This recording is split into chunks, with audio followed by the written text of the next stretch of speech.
In a secular age that offers a buffet of spiritualities, all focused on the self and personal transformation, how is the Christian view similar or different than these other pathways? When everyone is spiritual but few are religious, what is distinctive about following Jesus?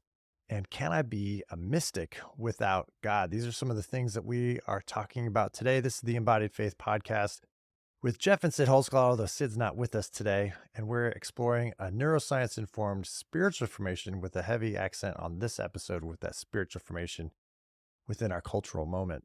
As always, we're produced by Grassroots Christianity, which is growing faith for everyday people. I'm really excited to have Dr. Andrew Root with us today. He's the author of more than 20 books. Most recently, and the one we're talking about today, is Church in an Age of Secular Mysticism: Why Spiritualities Without God Fail to Transform Us. He is a frequent speaker and host of the, quote, this is what it says on your book, the influential podcast When Church Stops Working. That's straight from your book. So you have to talk to your agent or your publicist about that. And lastly, he is the Carrie Baalson professor of youth and family ministries at Luther Seminary in St. Paul, Minnesota. Thank you so much for being on the show with us today, Andrew. Yeah, it's great. I'm still laughing about influential. I don't know if it is, and I don't know who pulled that adjective out, but I'm sure it's thanks very for influential. underlining it and highlighting it. Yeah, it is in my own mind. Exactly. That's for well, sure. That's what I'm hoping Embodied Faith is. It's influential for all 17 people that really love it. So excellent.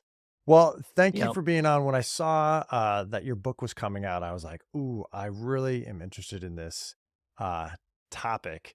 Could you, in your own words, just kind of explain, well, like, what is this book and how were you prompted to write it? It is the Church in an Age of Secular Mysticisms. That immediately caught me. I was like, yes, why did you write this book? Yeah, well, probably two reasons. One intellectual and the other just like socially awkward. And the intellectual one is I've been working a lot with Charles Taylor's work and just, trying to move that into ministry conversations particularly. And one of the pushbacks you often get, I mean, mainly for people who haven't read any of Charles Taylor's work, which is fine because it's 700 pages and it's overwhelming, but they get triggered or they get tripped up over the secular word, So they're like, well, how could we be in a secular age if there's all these yoga studios everywhere and there's all this mindfulness activity and it seems like everyone's talking about some kind of fitness as a spirituality. Like how could we possibly be in a secular age when everybody is cool being a witch? And I think they're just all sorts of spiritualities. And of course, a big point of Taylor is this is what happens in this kind of secular age. This kind of secular age produces in a kind of oxymoronic way all sorts of spiritualities.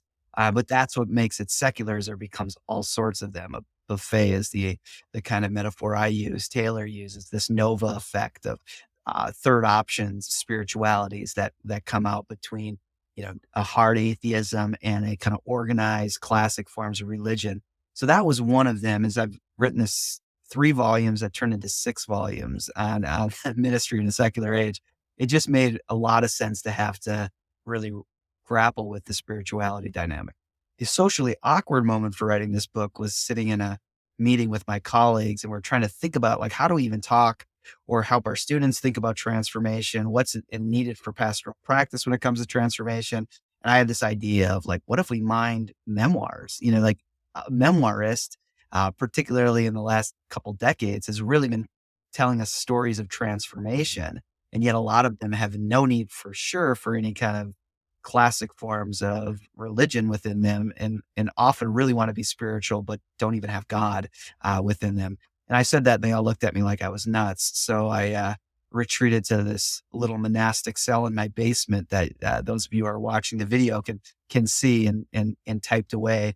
So being the awkward person, I feel more comfortable down here taking 300 pages to try to articulate what His I really basement mean. does look like in the background, he stole some erector set like pieces and made bookshelves out of them. And now it's just all books. I can't even see anything else. So I love it. That's my kind of basement.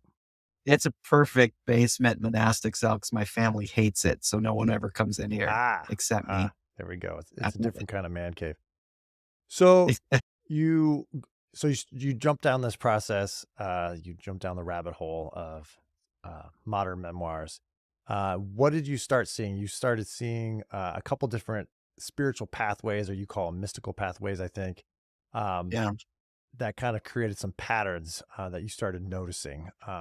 So what was that? What did you start seeing in these? In Yeah, and in many ways, like I do try to map this, and I've told people early in my work I was a major diagramaholic. I used to love diagrams yeah, until I started to read other people's diagrams and be like, this makes no sense to me. So I became a recovering diagramaholic, and this book is me falling off the wagon big time. Like we're back to a diagram, and I'm trying to map something. I hope it's not as weird as some of the other diagrams back in my past, um, but it really, I mean, in many ways, I'm stealing this from Charles Taylor too, because Taylor wants to make the argument that the conflicts we have, like our knee jerk reaction and the kind of the way the media frames things as everything is polarized. There's hmm, two sides that are in right, conflict around everything.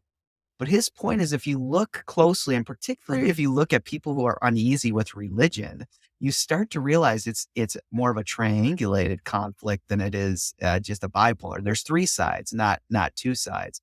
So picking up on that motif, I had that kind of dynamic in play of these two sides that are uncomfortable with religion. So if those who believe something, and he calls this believing in something beyond. hmm, And he doesn't mean that as just a kind of pure metaphysical or transcendental state. He means it in the sense that that religion holds that there's something beyond human flourishing. Like human flourishing is important, but there's also something beyond it, like the kingdom of God or the apocalyptic fulfillment or something like that. There's something beyond and something that the human life should be for than just having a society that runs well and where people all feel affirmed or something.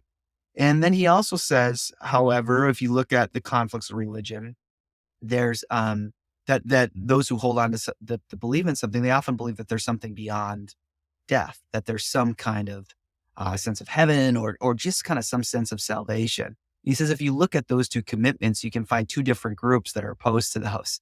Like there's one side that are what he calls exclusive humanists who really just believe that anything, if you believe in anything beyond human flourishing, you end up being incredibly repressive and that your beliefs repress people's real search to find their real self and their real identities or their real desires. And you end up saying that some desires aren't valuable or something like that. hmm, And they really worry about that.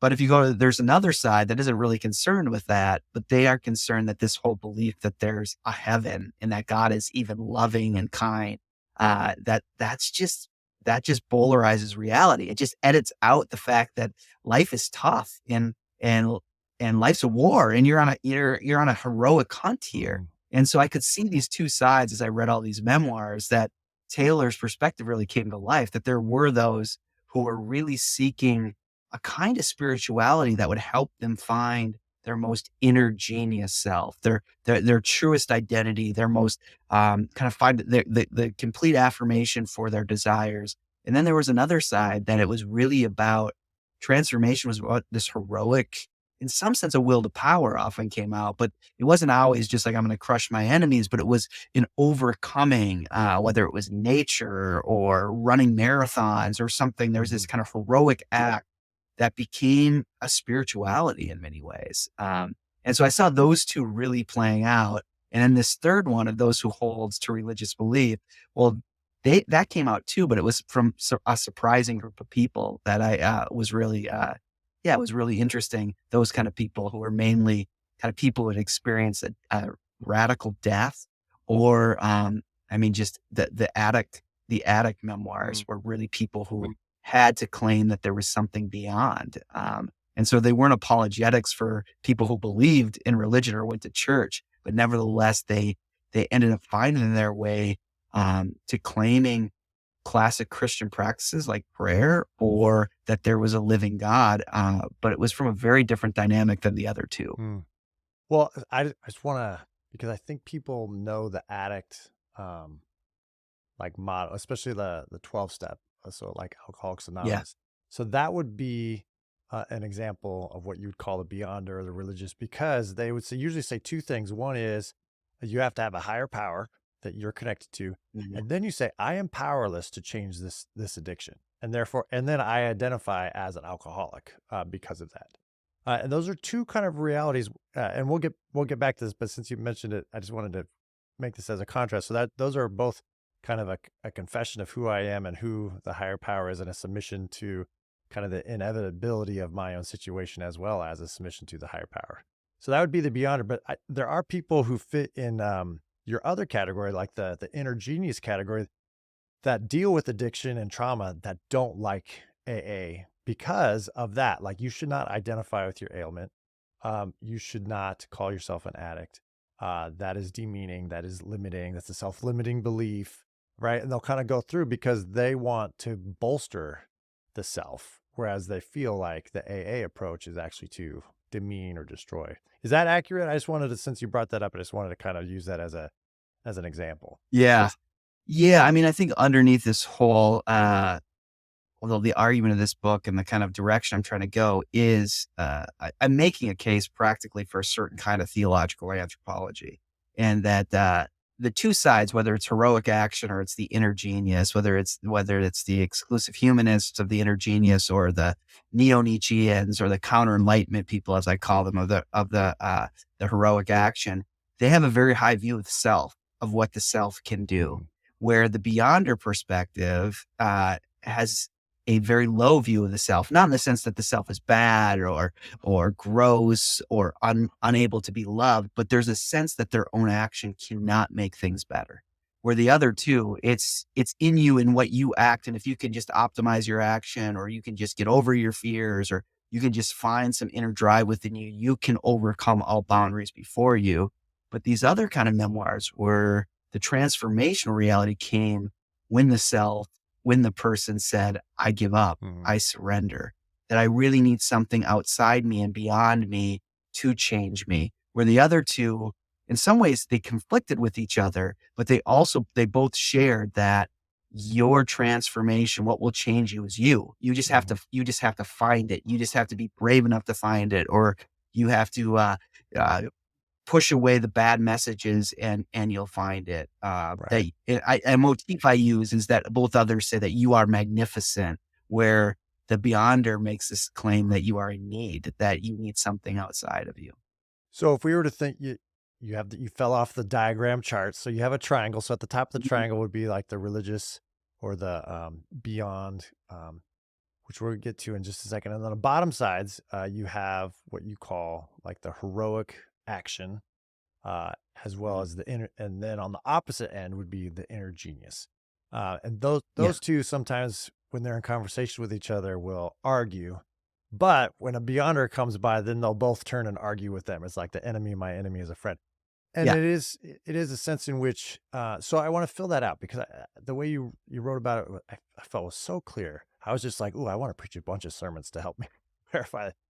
But it was Yeah. like, on the one hand, there is the heroic action self that kind of finds their true selves in the external world. You were saying, like in the Mm. sometimes in their own like physical pain or illness, but then oftentimes in adventure, certainly in vocation and accomplishments. Sometimes this is, the act of life. You're finding yourself in what you do and what you have, or something like that.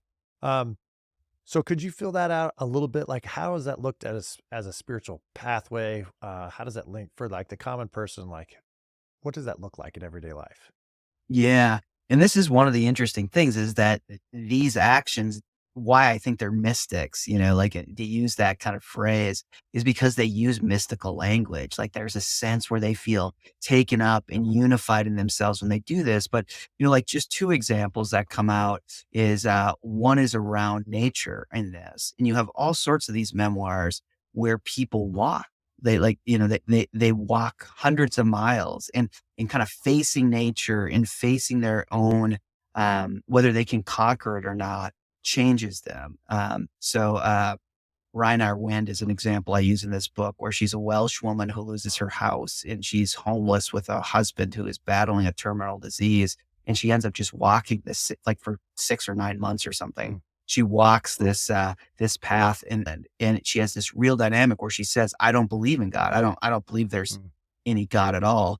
but this walking, this facing nature, this living just on the land. And in that part of the UK, you can wild camp, and just facing those elements changed her. They transformed her. There's a kind of mystical experience, but without God. But it was inside her ability to do something she never could before.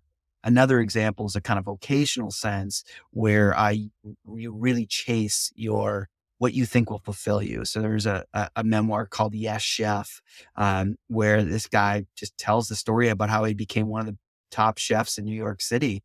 And it cost him everything. But it was all kind of the heroicism of burning your boats and going for the one thing you want to be the best at in the world, and having that singular direction.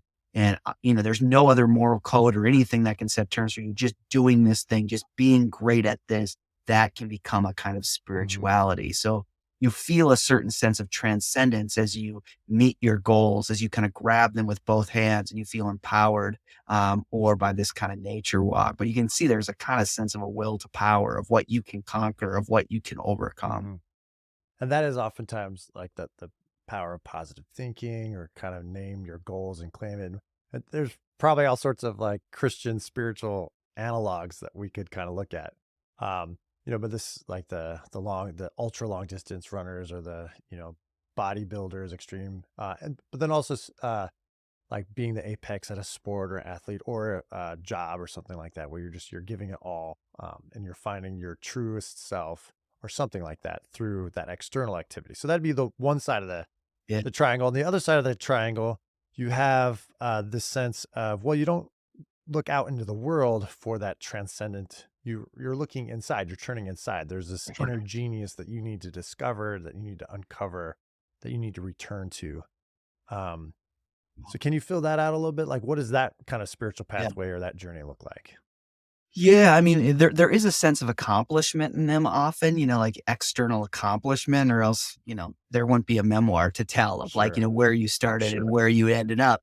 But the kind of drive of the transformation is that you realize that you have what you need, that you are really special, and that there's this connection of messages that have been negative, that you've had people not affirm who you are as a person, or who your identity is, or your ability to express that identity. And you found a way to really find your voice and speak your most genuine self. So an example I use in the book, which I think is a really great memoir, but is Brandy Carlisle's memoir. Like, she has this kind of deep sense of finding that she's known herself as always kind of been, excluded in some ways. And she finally finds her inner voice. She finds her inner talent. She finds her ability to express her most truest self.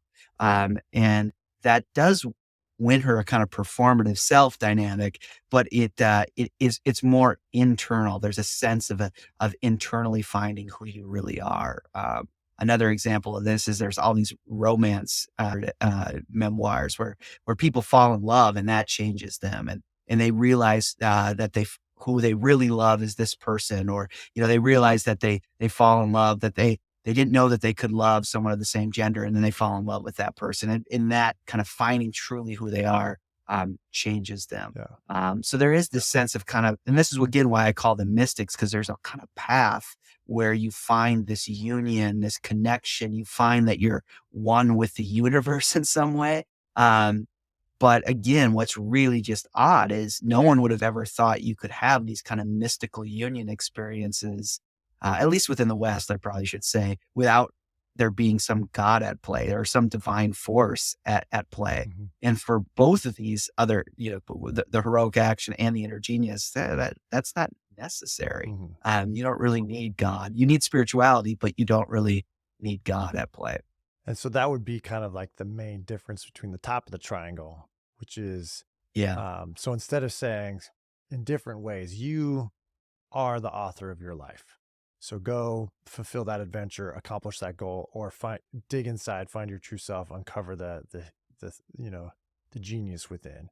You are the author of your life. But instead, the what you're suggesting, and I agree with, through the spiritual traditions, is, well, actually, um, you Wow. receive yourself from beyond. Like, and so the kingdom of God is breaking in as Jesus, Mhm. announced. And so there's not something that kind of, burbles up, from within us or around us, but actually it's coming from outside. And so Yeah. then you label the kind of the practices as those of like confession and surrender, rather Mhm. than uncovering your inner genius or going out with heroic action and doing something in the world. Could you kind of, what is the contrast Yeah. that you're trying to name there? Y And then what are the yeah. spiritual traditions that you're kind of like pulling from? Yeah, well, to start there, I mean, yeah, for good or for ill, I mean, there's a deep sense of kind of early Protestant, kind of Lutheran sensibility here in Luther's sensibility of whatever will change a self. I mean, I think this is a really unique. Well, unique's probably not the right word, but maybe an important theological perspective inside this kind of late capitalist neoliberal time where we're all kind of our own little performers, in some sense, our own little businesses. And it feels like competition has become every part of our lives constantly all the time. And thanks to social media, we're getting like immediate feedback on how we're doing with the meal we just cooked or the walk, our whole lives are broadcast.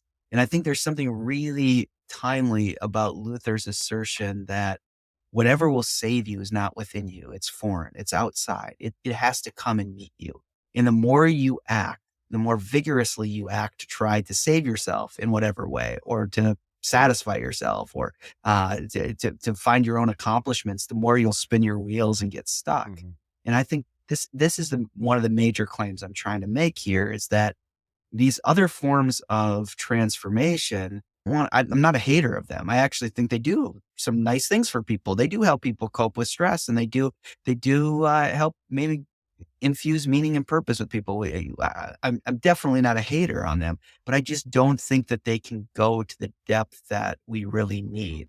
That they can really deal with, um, yeah, the struggles we have inside this neoliberal age. And so it is a recovery of this low anthropology that says none of our actions in themselves will ever save us, that the action we need to take is to surrender and stop and to wait for God's action, is to wait for something beyond us and to be beckoned from beyond us. And the very thing that will save us is outside of us. So it is beyond us. And yeah, I mean, that's a hard message, I think, in this time to say that you need to stop, first of all, is a hard message, and then to say that you need to make a confession and surrender is hard. But there were these memoirs, and again, these were not memoirs of the kind of religious leftovers, like the people who are still going to church or people who are trying to make an apologetic for Christianity. These were people who were far outside the church, but discovered something really quite profound is that they realized, and this again, why the addict is probably the quintessential person here. They realized that the more they tried to act to substantiate their self, the more it spun them and trapped them in themselves, which is one of those big moves of the addict is you realize all your most clever actions just make mayhem and ruin your life. They don't connect you to something deeper. They don't bring the kind of salvation or the kind of communion and connection that you're yearning Mhm. for. But there were other ones too. There were these memoirs of people who had great loss. Like there was one called "Wave" about this woman who loses her whole family in the tsunami, and it was really Wow. one of the most moving ones I read. It was unbelievably moving. But her big transformation comes at the end, where she's been running from her grief, just continuing to run from her grief, keep herself busy, never look into the grief, never look into it. It's just too. She lost her two young children, her husband, and both her parents in this, and she couldn't do it. And the memoir ends with her back in the same ocean, like 7 years later on a boat trip, and a Wow. huge blue whale surfaces. And she first of all is on that boat thinking, I can't do this. My youngest son or my oldest son Vic loved whales, and as soon as I see that whale, I'll think of him and I'll just crumble in grief. So she'd spend her whole life, and she was going to do it in this experience too, just kind of blocking herself off from the grief. But this was the first time she just surrendered to grief, and she found something reach for her that was far outside of her and change her. And then of course there's these memoirs of people who are actually going to die, like when breath turns to air and unwinding the miracle, where these people surrender to the fact they're finite and that they're going to die. And these books end with the most beautiful articulations of love for their children and what will come next. But the transformation is not do more, optimize the self, perform better. There, let go Mm. and open your hands to receive God. And there's the text, be still and know I'm God. I just learned recently doing work for another project that a way to translate that in Hebrew is, it is a contemplative move, but it also means put down your hands. Mm. Be still and know I'm God. Put down your hands and know I'm God. Oh, interesting. Um, both put down your hands in the sense of stop fighting me, but also put down your hands and stop doing all this. Yeah. Stop trying to perform all this. Just put down your hands and know that I am God. And that's what I ultimately see in that beyonder path is the other two are really putting up your hands and either, fighting or doing. And the beyonder path, you put down your hands and you put yourself in a place of confessing that you need something outside of you to meet Mm. you. I love how Hebrew is a very like visceral, embodied kind of language. Like all of our translations, it talks about like hearts and feelings, but like really, it's like your guts and your kidney and your like stomach, like all the emotion words Yeah. are like actually parts of your body. So I want to switch gears and kind of ask, and this might be a hard question. I'm not like saying a trap or anything, but so you're using like addiction language and the surrender language to kind of illustrate that. But I know a lot of listeners on this podcast, we did have a lot of episodes that talk about trauma and how do we Yeah. move through trauma or toxic shame. Um, and I know those pathways often for people are ones in which they're recovering a sense of agency and needing to build up a sense of self that has been destroyed through the abuse, the trauma, um, and finding themselves. And I wrestle with them, and we talk about the like dying to yourself and carrying your cross language that Jesus offers, and then other people saying, like my work is to find myself outside of Mhm. this abusive relationship or beyond this toxic situation. And so, have you run across memoirs or situations where that could kind of address that? 'Cause, like, I just wondering how the sense of confession or surrender might fit with what you're what you're talking about, and how it might fit Yeah. in kind of those other recovery narratives beyond just like addiction. Yeah, I think it's a really important question, and I do think that like and it maybe the way I'm trying to frame it does kind of go against the current of where we're at, and I think there's good reason that we're worried about certain kind of narratives that end up kind of hurting people in this way or make people feel like at the core of their being they're not good enough or something like that. But there is this just interesting, I think, cultural dynamic is that if we don't have a certain theological perspective that can open us up to something outside of us and then connect us to something deeper than those ones that seem liberating. I mean, this is, I guess, my perspective, the liberation of just love yourself and find your inner self or, find yourself find how capable you are by running marathons, those will ultimately demand more and more action. And we do know like depression and burnout are just everywhere in this cultural context that it will always demand that you do more, that you push further. And so I don't think I personally don't read the Christian tradition where it says kind of surrender to self is that the self doesn't have value, but it's trying to remind us that we are the kind of creatures who need others, that need to be Right. found with others and being the kind of creatures who need others. So to confess isn't to say, I'm awful, I'm terrible, or other people are better than me. The kind of confession and surrender I mean is I am not the kind of creature that can substantiate my own being. I need to be in relationship with others. I need to be in community with others. But that really does mean that we have to have a different perspective than thinking of the self as always performing for recognition, always trying to overcome something to prove something. That it's always about W's and L's. Are you taking more W's or are you taking more L's? Like that kind of perspective. I mean, I do worry about this. Maybe this is controversial, is that a lot of our a lot of our kind of therapeutic language, which is really needed for important reasons in this time. But if we're not careful, we don't recognize how much the therapeutic movement is also really embedded in certain capitalist Mhm. perspectives. That it really is, yeah. I mean, it, in many ways, wants to solve problems, to optimize the self, to help you kind of hack issues. And I'm particularly thinking about like apps you can use to Right. to kind of get your better help right now. You know what I mean? Like Freud or Jung wouldn't have ever imagined that you could somehow solve the human discontent and angst that's within us. You know, that there's something about the human spirit that is always wrestling with and yearns for something beyond. And to I think all other spiritual traditions, have had this kind of sense of surrender, whether it's been kind of certain forms of Buddhism or certain forms of Islam. There's always been a sense that there has to be something beyond, and in some ways, only a kind of therapeutic capitalism Mm. doesn't. And again, I think we have to be real dangerous, real on guard against the danger of spiritual abuse in this. Right. Um, and and we have to be very careful with that. But I think these traditions also point to something that's more liberating than just do more, um, optimize yourself. Yeah.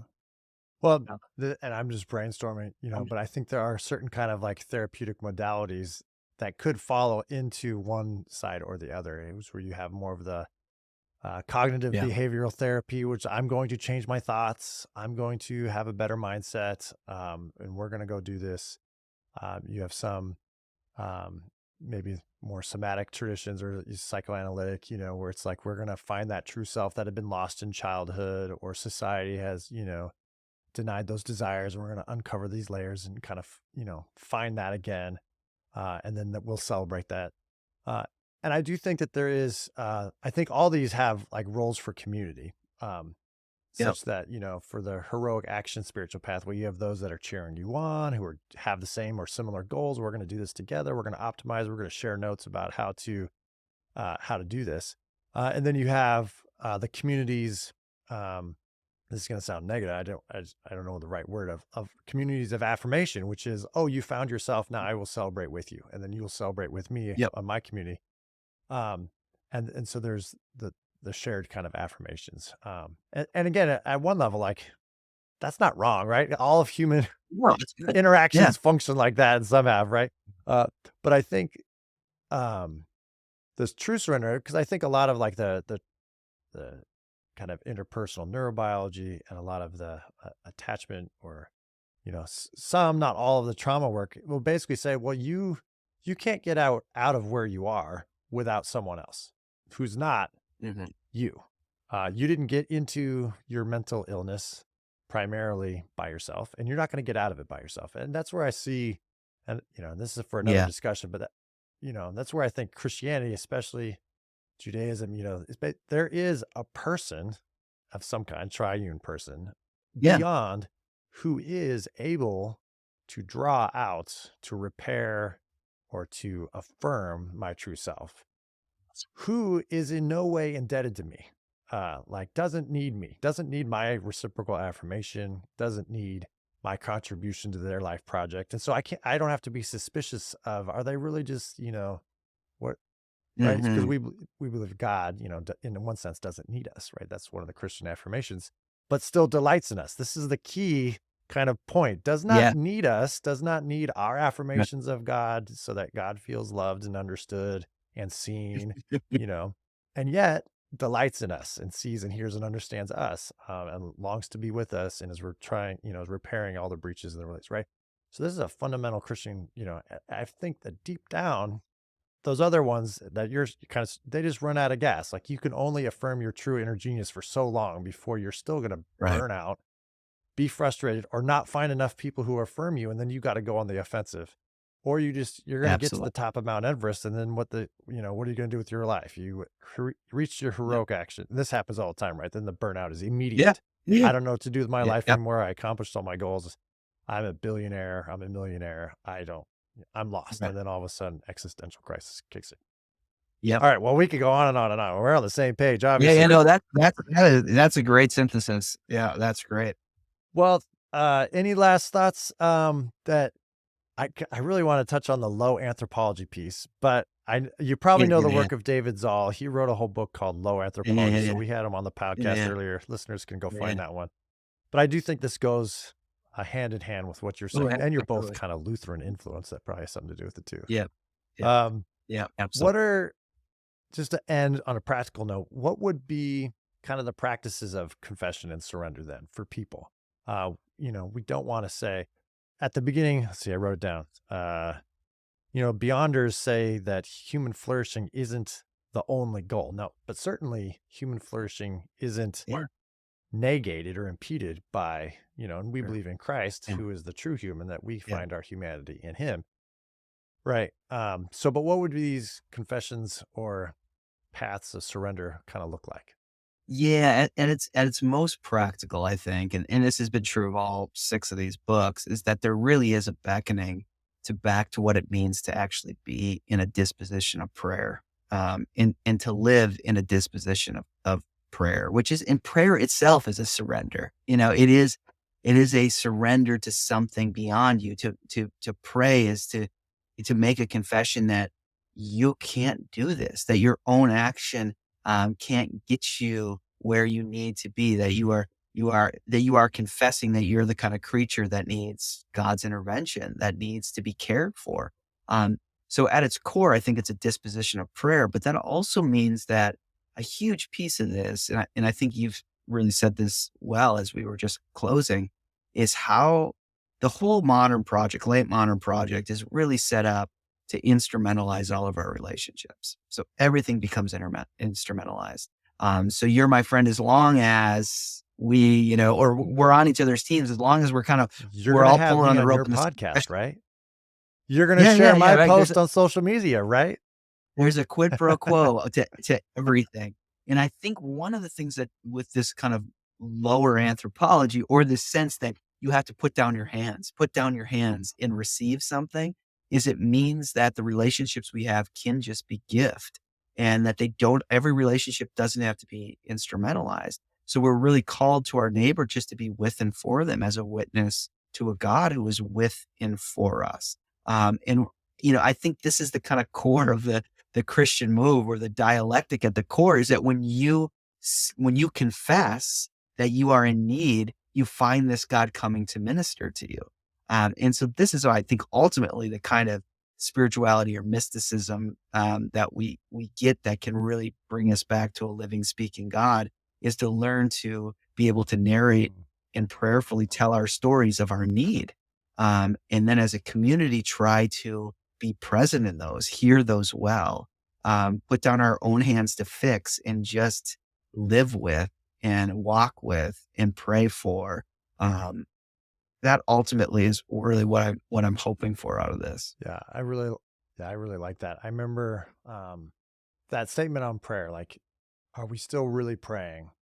I found myself in a weird situation lately where it's like I kind of want to distinguish prayer and meditation, because I feel like everyone's talking about Mhm, meditation and it's like I just want to be like, I'm so glad you're meditating, but are you still praying? mhm, Right? mhm, And I mhm. remember a long time ago in different circumstances, there was the sense I was with a whole group of people, all of a sudden I got the sense of like these people, and they're talking about spiritualities, but the practice of prayer has stopped. And not only that, the idea of prayer has been slightly scorned. Like, oh, you still like pray? Like a child asking his Yeah. dad for help? Like, you still do that? And I was like, yeah, I still do that. And it was like, I think my path is now going somewhere else. And I you gotta had to leave with this group of people. But it was that kind of that Yeah. practice of prayer. So anyways, thank you for Yep. that. Thank you for writing this book. For all of you who are listening or are watching on YouTube, it's a very suggested book. It is The Church in an Age of Secular Mysticisms, and then an even longer subtitle. I love long subtitles. Why Spiritualities Without God Fail to Transform Us. And really, I just, for everyone who's listening, it's failed to ultimately and like in a lasting way transform us. Certainly, there are like Yeah. Yeah. steps on the path, and many of us have Absolutely. probably bounced around between heroic action and I need to push through this and try a little harder. And sometimes you do. And then other times you need to rest and find like, who am I really? Like, I've been running around. Like, so those aren't wrong or bad, but they're incomplete is what I would say. And I think that's what you're saying too. Yep. Absolutely is what I'd say. Yep. Well, thank you so much for taking time. Where can people find you or get a hold of your book and other things? Yeah, just to live in the complete performative Exactly, contradiction of exactly. talking about optimizing the self and then winning recognition. People can just Actually, find Andrew me. never leaves his basement. You can't find him. You can find me right And here. this will be the And last time you hear from him. He is off. I'm out. Yeah, people can, I have a website. If you Google Andrew Root, you'll find it. It's andrewroot.org, which makes no sense that it's a .org, but it is. Yeah, you can find me there. That's probably the best. It's .org because it was yeah. cheaper than .com when you went around and got the website. That's why. That's exactly I know, right. because So I think I have like so- jeffholzclaw.net. So I was like, well, that's cheaper Yeah, than yeah, the yeah, .coms. yeah. That's exactly what it was. Yeah. Well, thanks again for everything. Thank you for putting all your work into your teaching and ministering and helping shape and form students and then write books. So thank you so much. It's been a pleasure. Yeah, it's been a great conversation.